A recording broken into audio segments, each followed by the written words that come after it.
부족함이 없는 것이라고 계속 세상이 그렇게 노래를 하는 데서 우리가 살아가고 있는데, 내가 이제 예수님을 알고 나서 이게 아닌 걸 이제 우리가 알아가는 거예요. 그래서 다윗이 말하잖아요. 여호와가 나의 목자가 되시기 때문에 내게 부족한 게 없다. 이렇게 말씀을 시작한 다윗이 6절로 가서 말씀의 마무리가 이렇습니다. 내 평생의 선하심과 인자하심이 반드시 나를 따르리니 내가 여호와의 집에 영원히 살리로다. 이 삶의 방식을 이야기하거든요. 그래서 제가 이번 주에는 내 평생의 선하심과 인자하심이 반드시 나를 따르니 요 한 문장을 가지고 제가 말씀을 이제 드릴 예정이고요. 이제 다음 주일에는 마지막에는 이 한마디요. 내가 여호와의 집에 영원히 살리로다. 이걸 이제 다음 주일날 전함으로 시편 23편이 이제 정리가 되는데요. 이런 의미에서 저는 오늘 이 23편 6절 앞부분을 가지고 저는 저와 여러분이 다 인생의 전환, 변환, 또 인생의 쉬프트가 일어나게 되기를 바랍니다. 탯줄을 끊는 결단이 일어나고 내가 이제는 내 어떤 무엇을 의지하고 세상의 질서대로 살아가는 그 구조에 내가 던져진 사람이 아니라 나는 이제 여호와가 나의 목자가 되시고 나는 그분을 의지하고 그분이 공급해 주시는 것으로 살아가는 인생이라고 하는 이런 어떤 삶의 변환이 일어나는 그런 믿음의 성도님들 되시기를 바라면서 그런 분들에게 제가 두 단어를 드리고 싶은 겁니다. 그래서 제가 제목을 이렇게 잡아봤습니다. 인생의 쉬프트를 위해 기억해야 될 두 단어. 이 두 단어를 기억해야 되는데 첫 번째 단어가 선하심입니다. 선하심. 6절을 다시 읽어드리겠습니다. 내 평생의 선하심과 인자하심이 반드시 나를 따르리니. 여기 나오는 선하심은 히브리어로 보면 토브라는 단어예요. 토브. 들어보신 분들이 많으실 겁니다. 이 토브라는 단어는요, 성경 거의 맨 처음에 나오는 단어들 중에 하나예요. 천지를 창조하는 과정에서 나온 게 토브인데요. 자, 한번 읽어드릴게요. 성경 맨 앞에 나오는 창세기 1장 1절입니다. 태초에 하나님이 천지를 창조하시니라. 성경은요, 하나님의 선언으로 시작이 돼요. 원숭이가 진화된 게 아니고 또 뭐가 이런 게 아니라 하나님이 어떤 목적을 가지고 의도를 가지고 내가 만들었다. 이게 성경의 선언이거든요. 그 태초에 하나님이 천지를 창조하시니라. 그리고는 이제 그 내용입니다. 2절. 땅이 혼돈하고 공허하며 흑암이 깊음 위에 있고 하나님의 영은 수면 위에 운행하시니라. 하나님이 이르시되 빛이 있으라 하시니 빛이 있었고 빛이 하나님이 보시기에 좋았더라. 이 좋았더라, 이게 토브예요. 그리고는 이제 둘째 날 하나님이 이렇게 만드시고 결론, 하나님이 보시기에 좋았더라. 셋째 날 좋았더라. 그래서 성경에 보면은 맨 앞부분에서 토브 쭉 나가는 거거든요. 그러니까 여러분, 여기 나와 있는 내 평생의 선하심과 인자심이 반드시 나를 따르리니 할 때 이 선하심을 우리가 어떻게 묵상해야 되는가 하면은 하나님이 천지를 창조하실 때 보시기에 좋았더라는 건요, 하나님이 내가 재료를 좋은 걸 써가지고 이게 마음에 들어, 이게 아니에요. 여기에 토브는요, 하나님이 어떤 의도를 가지고 만드신 창조의 의도하심대로 창조되어졌다. 이게 토브예요. 잘 만들었다 이런 의미 아닙니다. 물론 당연히 그거는 내포가 되어 있겠지만 하나님께서 당신이 의도하신 대로 잘 만들어졌다. 보시기에 좋았더라. 이 토브예요. 그러니까요, 예수 믿은 우리가 하나님의 선하심을 따라서 내가 여기까지 왔다는 그 말은 내가 부자 됐다, 내가 잘 살았다, 내가 유명해졌다, 그런 차원의 선하심이 아닙니다. 내가 하나님께서 나를 이 땅에 보내주실 때 하나님께서 원래 의도하신 대로 살아가는 삶, 이게 선하심이에요. 이게 선하심. 그래서 에베소서 2장 10절에 보면은 우리는 그가 만드신 바라 그리스도 예수 안에서 선한 일을 위하여 지으심을 받은 자니, 이렇게 나와 있거든요. 우리가요, 밥을 굶는다 하더라도 하나님께서 의도하셨던 선한 삶을 살아가는 그 삶이 성공한 삶이라는 거죠. 제가 작년 9월에 그 설교 시간에 그 삶을 비관해서 자기는 이제 죽는 것만 남았다, 나는 죽을 거다, 그런 청년을 한번 만났다고 여러분 앞에 한번 말씀을 드린 적이 있었습니다. 이 형제는 실제적으로 저를 만나기 바로 얼마 전에도 또 자살 시도를 했는데 그게 잘 안 된 사람이에요. 그 제가 이 형제를 만나보니까 굉장히 마음에 그 염려가 많아졌는데요, 너무나 가슴 아프게도 뭐 자세한 내막이야 우리가 어떻게 알겠습니까? 부모님과 격리가 돼서 혼자 산 지가 오래된 거예요. 혼자 살아가니까 제가 이제 이 1시간 이 이야기를, 형제 이야기를 다 듣고 보니까 마음이 불안한 겁니다. 지금 이게 집에 가면 혼자인데 내가 잠깐 1시간 뭐 격려해주고 등 두드려주고 기도해준다고 이 근본적인 문제가 해결이 될까? 그게 많이 걱정이 돼가지고 제가 그 청년한테 이야기했습니다. 내가 보니까 당신은 지금 혼자 살기 때문에 어떤 도움이 필요한 것 같다. 그래서 형제가 허락하면 내가 오는 주일 설교 시간에 이 내용을 제가 잘 설명을 해서 우리 형제를 도와줄 사람을 좀 찾아보고 싶은데 그래도 되겠느냐. 제가 이제 어떤 개인의 이야기를 할 때 보통 좀 이런 좀 심각한 얘기는 다 허락을 받고 이야기를 하거든요. 그래서 제가 당신 얘기해도 되겠냐 그러더니 갑자기 이 사람이 이름도 밝혀도 됩니다. 그게 이 형제 마음 안에 뭐도 다 괜찮다는, 도움을 받게 해달라, 그게 너무 간절하니까 그게 툭 튀어나온 것 같아요. 그게 작년 9월인가 그런데 기억나시죠? 설마 작년에 해드린 걸 아직도 기억하시는 목사들은 그런 거 되게 싫어합니다. 왜냐하면 지난주 설교한 것도 처음 들은 것처럼 반복해도 야, 우리 목사님은 너무너무 말씀이 새로워, 이런 걸 좋아하는데 작년에 한 걸 또 기억하고 계시는군요. 어떡하지? 그런 일이 있었잖아요. 그랬더니 이제 그 이후에 너무 고맙게도요, 상담하시는 분도 또 이런저런 분들이 도움을 좀 돕겠다고 그렇게 연락을 해 주셨는데, 그 중에서 우리 교회에서 지금 주일학교 교사 하셔요. 이 남자 집사님이 연락을 주셨어요. 목사님, 제가 그 청년을 좀 도와줘도 되겠습니까? 그래서 연결을 해드렸거든요. 그리고는 이 형제를 저는 이제 연락이 안 오고 그래서 잊고 있었는데 얼마 전에 연락이 온 겁니다.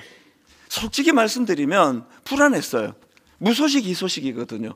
또 형제가 연락을 하니 또 무슨 어려움이 있나? 그렇게 하고 조심스럽게 형제를 만났더니 제가 그날 그 감기가 있을 수가 없습니다.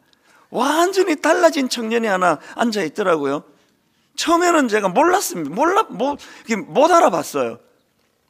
야, 이게 인상이 바뀌는 게 이렇게 중요하구나.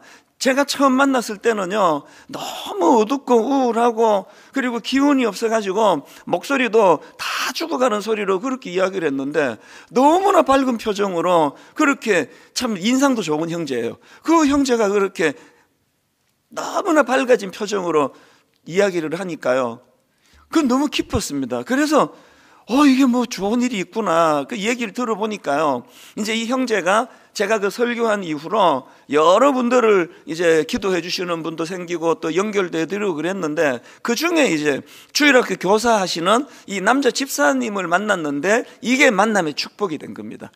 이 집사님이 정성을 다해서 밥을 사주시고 정기적으로, 그리고 또 뭐 모르긴 해도 선물도 또 주시고 이런저런 마음을 주신 것 같아요. 그 좋은 선생님을 만나가지고 자기가 이제 변화가 됐다는 그 얘기를 전하고 싶어서 그렇게 1시간 대화를 하고, 참 고맙게 이 형제가 조그마한 선물을 준비하고 또 거기다 편지를 넣어놨더라고요. 그래서 뭐하러 이런 선물을 했냐 그랬는데요, 선물을 주는 게 무슨 뭐 이게 제가 좋은 게 아니라 뭔가 여유가 생겼다는 거잖아요. 그 편지를 갖고 제가 들어와서 그 편지를 읽어보니까, 야, 그 편지를 제가 최근에 자꾸 꺼내서 봐요. 앞부분 한번 들어보세요. 목사님, 저는 9월 13일부터 목사님께 큰 은혜를 받은 누구누구 형제입니다. 그 시간을 기점으로 목사님께서 찾아주신 멘토분, 상담 선생님, 그리고 끝없는 중보 기도로 이렇게 감사 편지를 쓸 수 있는 시간까지 버틸 수 있었습니다. 목사님, 지금 저는 주님께서 주시는 평강과 기쁨을 누리고 있습니다.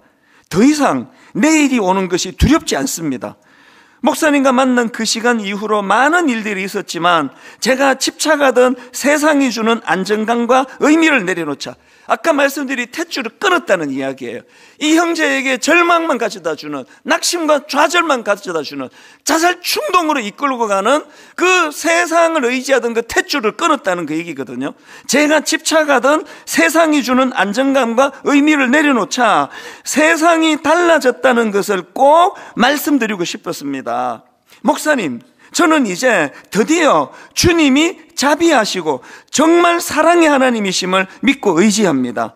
말씀을 읽을 때 말씀이 제 마음을 치는 것을 매일 느낍니다. 그때마다 제가 해야 할 것이 보이고 저의 삶의 의미가 보입니다. 지금 이 형제에게 무슨 일이 일어났느냐 하니까요, 아까 말씀드린 그대로입니다. 우리가 선하심의 인도함을 받는다는 건 부자 되고 잘 살고 유명해지는 게 아니라, 이 형제가 왜 삶의 의미를 깨달았습니까? 하나님이 자기를 이 땅에 보내주실 때에 어떤 삶의 의미를 부여해 주셨는가를 찾아 나가기 시작하니까 의욕이 생긴 거거든요. 그러면 어떻게 이 형제가 이렇게 삶의 의미를 추구하게 됐나 보니까요, 제가 그 주일학교 선생님이신 그 집사님이 참 어른이 이런 분이구나 샘플을 본 것 같아요. 이분이 마음을 다해서 이 형제를 격려하고 세워주고 그렇게 마음을 다 또 정성을 다 들이면서 이분이 꼭 헤어질 때면 숙제를 주신대요. 성경 사복음서 한번 읽어봐라. 그리고 거기서 예수님이 이 땅에서 하신 일들을 네가 한번 묵상을 해봐라. 이걸 한번 정리해봐라. 이 형제가 원래 좋은 형제예요.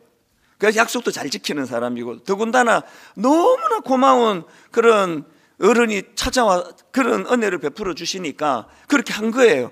그러면서 이 형제가 말씀을 계속 이제 사복음서에 나와 있는 예수님께서 행하신 일들을 쭉 읽어 내려가고, 그러면서 어떤 변화가 일어났는가 하니까요, 이 형제가 저를 만나갖고 그런 얘기를 하더라고요. 그 멘토 선생님이 이 사복음서를 읽으면서 예수님이 행하신 일들에 대해서 묵상하라고 그래서 그렇게 했더니 그 과정에서 자기가 잊고 있던 하나님이 자기에게 개입하신 선한 일이 떠오르기 시작된 거예요. 이런 얘기를 하더라고요. 자기가 어릴 때 학교에서 왕따를 당했는데 그 왕따 당하던 그때에 하나님께서 어떻게 내게 힘을 주셨는지 그게 떠올려졌다는 거예요. 이런 내용을 담은 편지가, 그 다음 내용 들어보세요.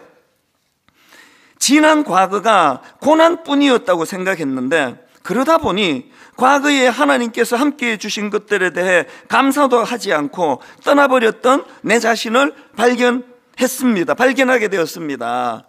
이게 무슨 말인가 하면 저를 만나갖고 형제가 절망했던 게요, 그리고 하나님은 원망했던 게 하나님은 자기를 버리셨다는 거예요. 하나님은 날 버렸습니다. 그래서 나는 죽는 것밖에 없다고 그랬는데, 그 멘토 선생님 집사님이 사복음서를 읽으면서 예수님이 하신 일을 묵상하라 그랬더니 신기한 일이 벌어진 거예요. 그거를 읽는데, 묵상하는데 잊고 있던 어려울 때 하나님이 자기와 함께 하셨던 것들이 떠오르기 시작했다는 거예요. 이런 표현이 있습니다. 그 내용 중에 이런 게 있습니다. 처음엔 1개, 2개, 3개, 8개 발견할수록 끝도 없이 보였습니다. 그리고 그렇게 끝도 없이 제게 기회를 주셨다는 것을 인정하지 않을 수 없었습니다. 이게 하나님 일하심이에요. 선하심이 자기와 함께 했다는 거예요. 그리고 또 학교 왕따 당할 때도 하나님께 자기에게 개입해 주셨다는 게 또 올려졌고, 또 군 생활하는데 무슨 일이었는지 제가 까먹었어요. 기억이 안 나는데 군 생활하는 동안에 어려움 중에 있을 때 하나님께서 자기 삶에 개입해 주셨다는 게 또 올려졌다는 겁니다. 그러면서 이 형제가 처음엔 1개, 2개, 3개, 8개 발견할수록 끝도 없이 보여주는 하나님의 개입하심에 대하여 너무나 본인이 감격을 하면서 편지 말미에 이렇게 고백을 하더라고요. 목사님, 이젠 더 이상 공포의 대상이 아니신 주님을 찬양할 수 있습니다. 목사님도 아시겠지만 주님을 믿고 매일 새로운 힘을 얻는 것은 너무도 큰 기쁨이고 영광입니다. 이제 제 소망은 그저 겨우 다시 움켜잡은 주님의 손을 놓치지 않는 것과 저도 어려움에 처한 영혼에게 도움을 주어 주님께 영광을 돌리는 것 뿐입니다. 이 형제의 삶의 의욕은요, 선하심이에요. 그 선하심은 토부예요. 내가 어떤 형편으로 살아가든지 간에 하나님이 나를 창조하실 때, 이 땅에 보내실 때 하나님이 의도하신 그대로 살아가는 이게 선하심입니다. 요셉도 마찬가지 아닙니까? 고난으로 치면 요셉도 이 형제 저리 가라죠. 배다른 형제에게 살해 위협을 당하고 남의 나라로 인신매매 팔려가고 억울하게 감옥 가고. 그런데 여러분, 성경을 읽어보세요. 요셉에게 상처의 흔적이 없습니다. 이게 어떻게 가능했냐 하니까 자기가 인생을 다 지나고 나서, 그것을 극복하고 나서 그 형제들에게 한 말, 유명한 창세기 50장 20절에 답이 있습니다. 자기 팔아뿌린 형제들에게 이렇게 말합니다. 당신들은 나를 해하려 하였으나 하나님은 그것을 선으로 바꾸사. 여기서 선이 이게 토부예요. 당신들은 나 미워서 팔아버렸지만 그 팔려간 그 삶 가운데 하나님이 자기를 통하여 의도하시고 계획하셨던 삶을 찾아 나갔기 때문에 그것이 절망이 아니라 오히려 재료가 되고 의욕이 되고. 요셉의 삶하고 저하고는 거기다 견줄 수 있는 차원이 아니지만요, 원리는 같아요. 저도 20대 초반에 자살 충동을 느끼고 이 형제만큼 극심하지는 않았습니다. 충동이 일어난 거죠. 죽고 싶어서요, 그냥. 그리고 도대체 이 터널이 언제 끝날 것 같지가 않으니까요. 어느 천년에 갑자기 영어가 좋아집니까? 갑자기 돌아가신 아버지가 살아나 학비를 대줄 수 있습니까? 갑자기 누가 몇만 불 학비라고 저한테 후원해 줄 사람이 있겠습니까? 그러니까 죽고 싶더라고요. 이 끝날 것 없는 터널이면 그게 동굴 아니냐고요. 근데 여러분, 희한한 일이 일어난 내 머릿속에서 무슨 생각이 났는가 하면, 하나님이 이 고난의 과정을 거치시고 이제 누군가 어려움을 당하는 사람을 내가 도와줘야 되는데, 내가 이거 힘들다고 내가 죽어버리면 그 사람은 누가 도와주지? 그때 만 21살 때예요. 그 웃기는 이야기 아닙니까 지금? 아니, 내가 지금 누구를 도와줘요? 내가 죽겠는데. 근데 하나님이, 이게 저는요, 그 에베소서 2장 10절이 있는지도 몰랐습니다. 우리는 그가 만드신 바라 그리스도 예수 안에서 선한 일을 위하여 지으심을 받은 자니. 이런 구절이 있는지도 몰랐는데, 이런 구절이 있는지도 모르는 무지한 저에게 하나님은 선하심으로 인도하신 거예요. 그래서 제가 나 살아야 되겠다. 내가 죽어버리면 내가 도와야 될 그 누군가는 그럼 어떡하나? 그걸로 제가 버텨냈는데, 이 형제를 만나고 나니까 그 철없는 만 21살 때 제 생각이 이루어지고 있는 거 아닙니까? 제가 이 형제를 안 나 죽고 없어졌으면 이 형제는 그 집사님과 누가 연결시켜 주느냐고요. 다시 말씀드립니다. 하나님의 선하심은요, 여러분이 잘 먹고 잘 사는 데 있는 게 아니에요. 어떨 때는 억울하게 감옥에 들어가고, 어떨 때는 억울하게 형제들에게 팔려버리고 인신매매 당하고, 그 과정에서도 하나님의 선하심을 찾아내려고 노력하고 애쓰는 게 이게 믿는 사람들의 모습이고요. 거기에서 힘이 생기는 거예요. 그래서 제가 또 웃기는 게요, 주사실을 만들었잖아요. 주사실. 주님의 사랑을 실천하는 사람들의 모임. 한국에 있는 우리 대학교 그 믿음의 선배들이 그런 꿈을 제게 심어줬기 때문에 제가 주사실을 만들었어요. 그래서 저부터가 통장에 지금 먹고 죽을 돈도 없는데 회원을 모집해가지고 월 20불씩 내가지고 우리가 우리 연약한 이웃의 표본이 전데 연약한 이웃을 우리가 돕자고. 그래서 만든 게 주사실이에요. 만 21살 때 만들어가지고 조직력이 없어가지고 좀 있다 없어졌어요. 그 주사실은 그냥 없어지는 건데요, 그 정신은 지금까지 이어오는 거 아닙니까? 지금 분당 우리 교회를 통해서 어떻게 해서든지 간에 이 정신이 저는 이어지기를 원하거든요. 여러분 지금 죽음의 그림자가 드리워진 그런 골짜기를 지나고 계십니까? 거기서 하나님의 선하심을 찾아내야 돼요. 이 과정에서 하나님은 내게 뭘 원하시는가? 그 어린 철없던 만 21살 때 내가 이렇게 죽어버리면 내가 이 터널을 빠져나와서 도와줘야 되는 그 사람은 어떡하나? 이런 말도 안 되는 생각을 그게 21살짜리에게 하나님이 심어준 게 그게 선하심으로 인도하시기 때문이거든요. 그래서 오늘 저는 내 평생의 선하심, 이 토브라는 단어를 기억하시기를 바라고요. 그런가 하면 두 번째로 우리 인생의 변환이 일어나기 위해서 기억해야 될 단어가 있는데 인자하심입니다. 이 인자하심은 그 6절 읽어드리고 설명드릴게요. 내 평생의 선하심과 인자하심이 반드시 나를 따르리니. 여기 나오는 인자하심은 히브리어로 헤세드예요. 이것도 들어보신 적이 있으실 겁니다. 이 헤세드는요, 자비, 사랑, 인자 이런 뜻을 가진 단어인데요, 구약에서 헤세드는 하나님의 성품을 설명할 때 쓰는 단어예요. 하나님의 그 당신의 백성들을 불쌍히 여기시는 마음, 이게 헤세드예요. 지금 다윗이 뭘 고백하는가 하니까 그 헤세드가 뭐라 그랬죠? 무조건적인 사랑이에요. 다윗이 지난 삶을 되돌아보니까 천인공노할 짓을 저지르던 순간이 있었잖아요. 살인을 저지르고 그 가정 있는 남의 그 유부녀, 남의 여자를 임신을 시키고, 그래서 음모를 꾸며서 그 남자를 그 충성스러운 신하예요. 그 남자를 살해하고, 이런 천인공노할 짓을 저질른 다윗이 누가 이런 사람을 용서하겠냐고요. 어느 사람이 이런 인간을 용서하겠냐고요. 그런데 하나님이 그를 헤세드의 사랑으로 품어주신 거 아닙니까? 회개했을 때. 회개가 중요합니다. 제가 이런 추측을 해봐요. 다윗이 자기의 지난 인생을 쭉 반추하면서 이 시편 23편을 썼다고 한다면 이 대목에서 울었을 거라 생각해요. 추측이에요. 내 평생의 선하심과 헤세드의 사랑이 지금까지 나를 따라왔기 때문에 내가 용서받고 내가 다시 한번 일어설 수 있는 기회를 얻은 거구나.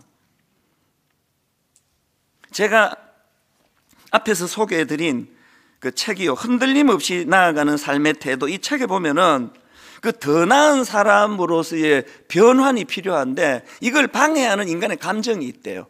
우리가 왜 더 나은 삶으로 그런 그 쉬프트가 잘 일어나지 않는가 보니까 거기에 어떤 감정이 방해가 되느냐 하니까 몇 가지 있더라고요. 첫째, 불안이 우리의 변화를 발목을 잡는데요. 그 쭉 설명하고요. 또 그 다음에 우울, 이 우울이 우리가 더 나은 삶을 쉬프트하는 걸 방해한다는 거예요. 그리고 그 다음에 번아웃, 탈진해버리는 거. 그리고 그 다음에 자존감의 저하. 여러분, 탯줄을 끊으셔야 된다는 말씀을 드리는 게요, 사실 이 시대의 삶의 그 시스템이 네 가지를 양산하게 만드는 구조 아닙니까? 오늘 우리 시대는요, 아무것도 안 해도 불안해요. 쉬는데 불안해요. 자려고 누웠는데 불안해요. 아침에 일어나 하루가 시작도 안 됐는데 불안으로 시작을 해요. 이 구조가 그렇잖아요.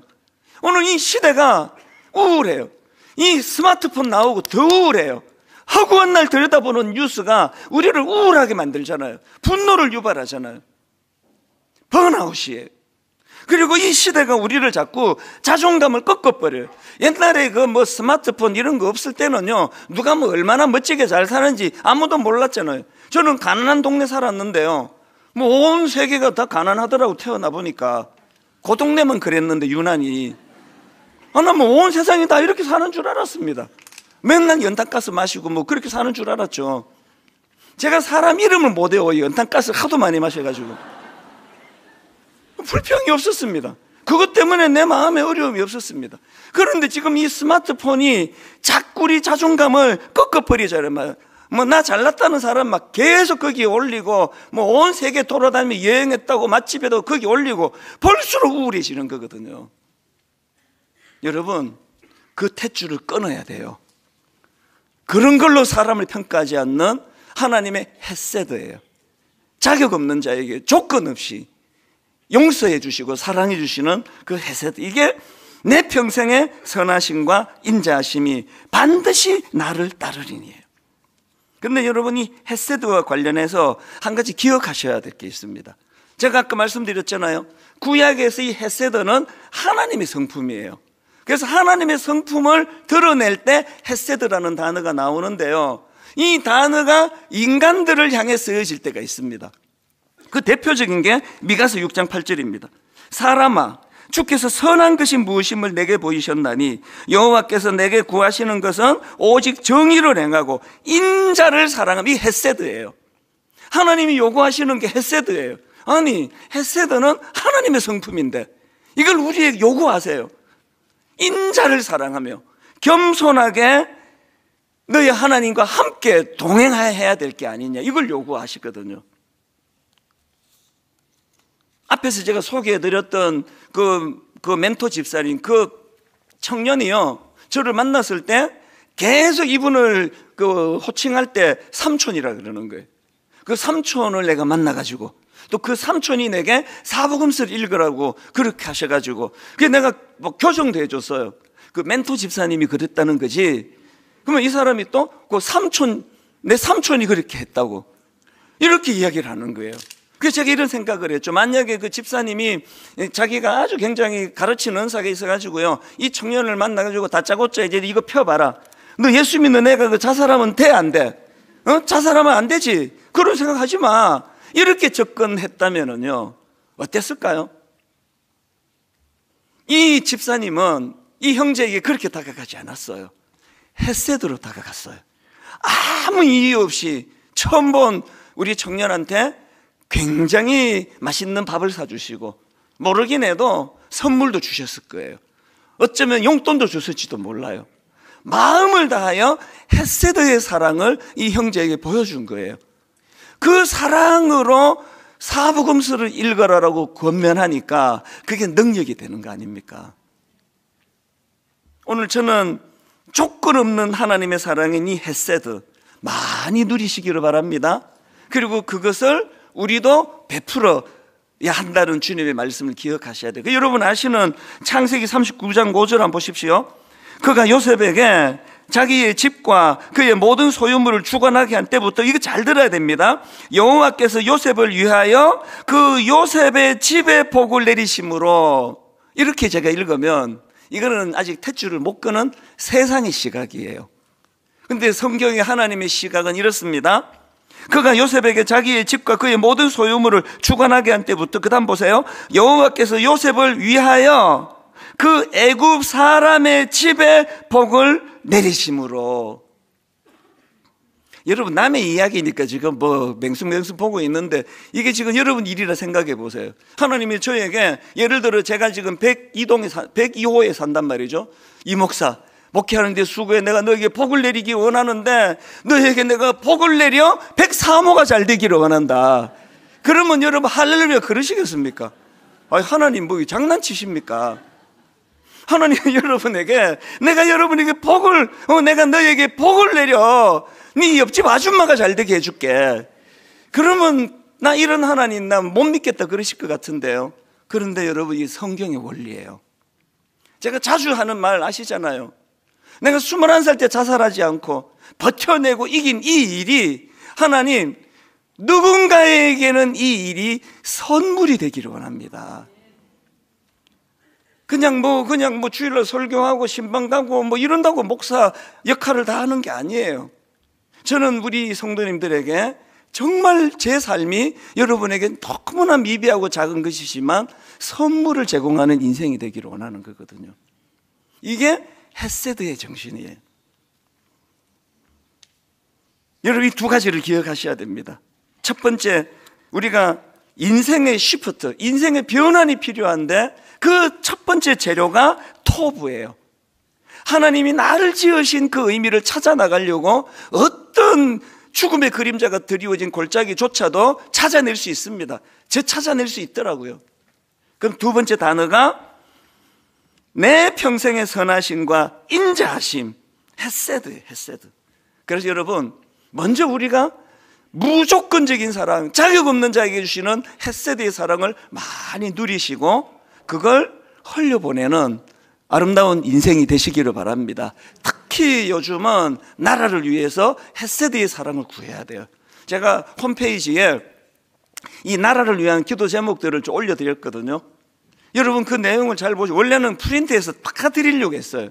여러분 홈페이지 보시고 스스로 프린트해서 이 나라를 위해 기도하시기를 바랍니다. 지금은 하나님의 헤세드가 필요한 때예요. 하나님 지금 자꾸 사분오열, 하나님 이런저런 상처들이 자꾸 양산이 되는 이 시대인데, 네가 옳은지 내가 옳은지는 하나님만 아세요. 네가 옳리 내가 옳리 판단은 좀 유보하고 기도하자고요. 같이 하나님 이 나라를 불쌍히 여겨주시기를 원합니다. 이것보다 더 절망적인 일이 일어났을 때도 하나님의 헤세드의 사랑으로, 그래서 저는 애국가를 너무 사랑해요. 하나님이 보호하사 우리나라가 여기까지 온 거 아닙니까? 여러분 그러기 위해서 저와 여러분이 먼저 이 헤세드를 많이 경험하셔야 돼요. 그래서 내가 감격이 있어요. 설교하는 나, 사실 나 자격이 없는데, 하나님이 너 설교하지 마 그래도 좀 변명할 수가 없는데, 하나님의 헤세드의 사랑으로 이 자리에 서게 해주신 은혜, 오늘 우리가 이 말씀을 기억하시면서 마태복음 5장 7절 읽고 말씀을 마치겠습니다. 긍휼히 여기는 자는 복이 있나니 그들이 긍휼히 여김을 받을 것이며, 선순환이에요. 내가 그 받은 헤세드의 사랑을 누군가에 흘려보내주면 하나님은 그걸 또 기뻐하셔서 더 큰 헤세드로 제게 되돌려주세요. 이 사랑의 선순환, 오늘 이 시대를 치유하는 주님 주시는 대안이라고 생각합니다. 오늘 이 말씀이 저와 여러분에게 우리 인생의 시프트를 가져다 주는 그런 두 단어가 되기를 원하면서요, 우리 이 찬양을 같이 한번 불러보기 원하는데요.